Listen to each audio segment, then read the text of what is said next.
Oh, pilots and ground crew, welcome back to my channel. Well, first of all, let's just cover this, right, because I know somebody will think, what the hell's he got on his head? Why is he doing that? What it is, I've been setting up a Twitch account, right, and for gaming, needed headphones and this sort of stuff. Now, took me ages to figure it out, and I managed through the OBS to set up my microphone and my background music and what I hear, all three lots basically, got it all set up, and I couldn't figure out how to set up an external microphone on top of this microphone, so I could just have like a normal microphone, not for singing, but a normal like clip-on microphone for doing something like this for YouTube. So I'm just using the same setup because it took me ages to get it done. Right, and I don't want to knacker it up. Right, so that's that out the window. Right, email time. I've got an email basically saying about the guy moved over to what was his name? Malcolm moved over to Crossfire, right, and he's using RSSI, but he watched the Joshua Bardwell video not that long ago, right, where he was saying you should really be using LQ, and he's right, you should. Alright, if you're using Crossfire, you want to be on LQ. Alright, now I'm going to leave a link to that Joshua Bardwell video. All hail Joshua Bardwell, the guru. Yeah, I'm going to leave a link to that because if you're unsure, you really want to watch it. Alright, because it's an excellent video, and he basically covers why you should be using LQ instead of RSSI and how to set it up. Alright, but the thing is, this guy, I'm assuming here, is a new-ish pilot, because at the end, alright, because things can get technical, at the end he said he didn't quite understand how to read the LQ in his goggles. You know, like in your RSSI, you see 99 and it drops to 0 and you crash, right? But you know what I mean, he couldn't figure out how to read the LQ settings in his goggles, and asked us. Well, the first thing I did was I just replied to the email and told him, because it is so bleeding easy. It's a lot easier than watching your RSSI, right? Watching your LQ is a lot easier. Right, so I told him what to do in the goggle on the email, but he still asked me to make a video, right? Because I can only assume this guy is really new, and you know what I mean. I don't like seeing out bad about people, right? Because as you all know, I've got dyslexia. I got spelled to save my life, and some people, they can't get their head around things when it's wrote down, right? And it's better to see it. Hence, I said I'll knock out the video then, soon as he wanted it. And like I said, all it is explaining what you're actually looking at and what you want to see in your goggles for the LQ once it's all set. I'm not going to show you how to set it all up, right? I'm leaving a link to that Joshua Bardwell video because he covers everything, and it's an awesome video, right? And you should be using LQ, right? If you're on Crossfire, you should be using LQ, right, instead of RSSI.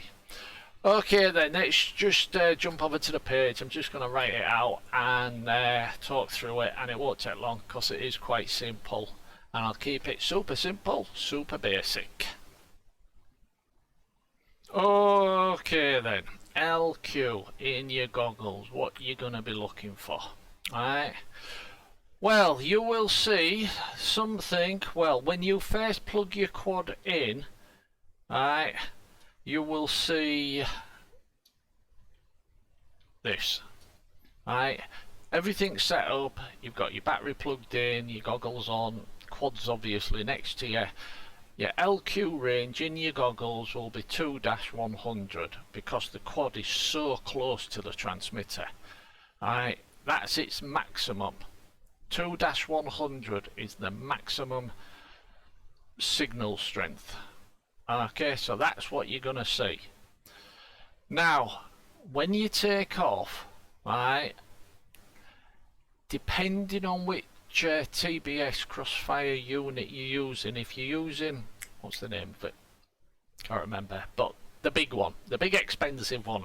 If you're using the big expensive one, alright, that number, the 2-100 that you see on the screen, will stay the same for quite a bit, and it will slowly start to drop. Right, I'm using the Tango 2, as you all know, or 90% of you should know by now. Right, so as soon as I take off, as soon as I get about 20 foot away from me, that number changes, right, to 1-100, and on average that's what it stays at. Right, and I've been a long way. I've done really good long range, and on average the number never really drops below 1-100. It might flicker to 1-99, then back to 100 again. This number here is a percentage, by the way. I should have mentioned that. Right, that 100 mark is like a percentage. Now I'm going to stick it in here, right, because if the number in your goggles drops to 0 dash whatever, it don't matter. If that first number drops to 0, right, turn round quick. In fact, it could be too late. You could be about to fail safe. It could be too late. You don't want it to drop to 0, right? You can get away with it sometimes, right? But if it drops to 0 in your goggles, your LQ readout, turn around fast and start heading back. Okay. However, unless you've got it, unless you're doing super long range, you'll probably never hit a 0 on that first number. And seeing first number, that brings me into this straight away. That's all you really need to keep a check on. Right, in the goggles, just look for that first number. If it's a 2, you are 100% perfect. If it's a 1, you are 99% perfect or 90% perfect. If it's a 0, we've covered that, you're going to crash. You shouldn't be letting it hit 0. I'm going to get rid of that. You shouldn't be letting, right, that first number reach 0. Right, it shouldn't happen. Right, you're really in the danger zone. Right, so how to keep an eye on it? As soon as you're in the 1-100 part, just keep a glance on it like you would your RSSI. If you're in the 2, if it's a 2, just fly and ignore it. But if it drops to a 1 dash whatever, just start to keep an eye on it. And if this number here, right, starts to drop to say around about, I don't know, 70-80%, somewhere around there, right, then keep a closer eye, right, because you don't want this to drop to 20%, because then it could jump to 0, the first number, pretty damn quick. Right, but I would be surprised, right, if anyone, and apart from the super long range pilots, but if anyone looking through the RSS, bloody hell, looking through the goggles at the LQ readout, right, which is link quality, which is the quality of the link between the Crossfire on the model and the Crossfire in your hand, right, the transmitter. Right, link quality. I should have said that at the beginning in case you didn't know. But yeah, so really you only need to be looking at the first number. If it's a number 2, you are fine. It will probably in most cases drop to a number 1 as soon as you've took off and you're 20, 30, 40, 50 feet away. Right, unless you're using a real powerful Crossfire. But you don't have to worry. I mean, I've done some really big long range flights, right, on that on 1-100, and it's never dropped below 1-100, right, apart from maybe a glitch, right, 1-9-9. But yeah, so I'm going to leave it there because it's that simple, right? If your first number that you see in your goggles is a number 2, you know you're perfectly fine. You can ignore the next numbers. If the first number you see in your goggles is a number 1, you're still perfectly fine. Just keep an eye, because you don't want that next lot of numbers, the percentage, to drop right low. But if it's the first time you've used it, you'll be surprised, right? If this goes to 1-100, right, you'll be surprised how long it just stays there. As you fly further and further away, it just stays on 1/100. Right, you expect it to drop, but it doesn't. It takes a long time to drop. You have to be quite a way out for it to drop a little bit. We're not talking 20-30 miles, not stupid like that. But yeah, so if you've got a number 2 on your first number, you're fine. You got a number 1 on your first number, you're fine. If you got a 0, you're in the shit. Right, but just keep an eye on that 1 dash. Don't let it go. Just keep watching it.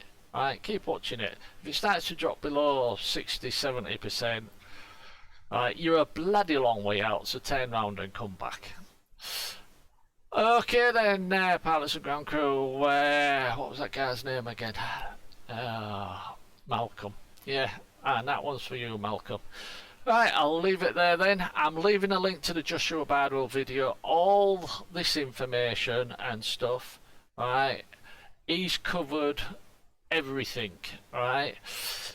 And you're right, I was just messing about. Yeah, he's covered what LQ actually does, how basically, well, how to set it up and everything like that. And like I said, that this guy, all he really wanted to know was how to read it. Right, as I said at the beginning, so I'm not going to go over that. God, it got dark in here. I'm not going to go over that again. But yeah, so link to that video in the video description, because if you have Crossfire on your model, you should be using LQ instead of, not, I suppose you can use RSSI as well, but you should be using LQ instead of RSSI. Right, much more reliable, and you'll be happier. Anyhow, yeah, there you go then. What was it, Malcolm? And anybody else who finds this video interesting, go watch the Joshua Bardwell. All hail Joshua Bardwell. Go watch the Joshua Bardwell video about this. Right, links in the description. Okay then, pilots and ground crew. Cheers. Take these off now.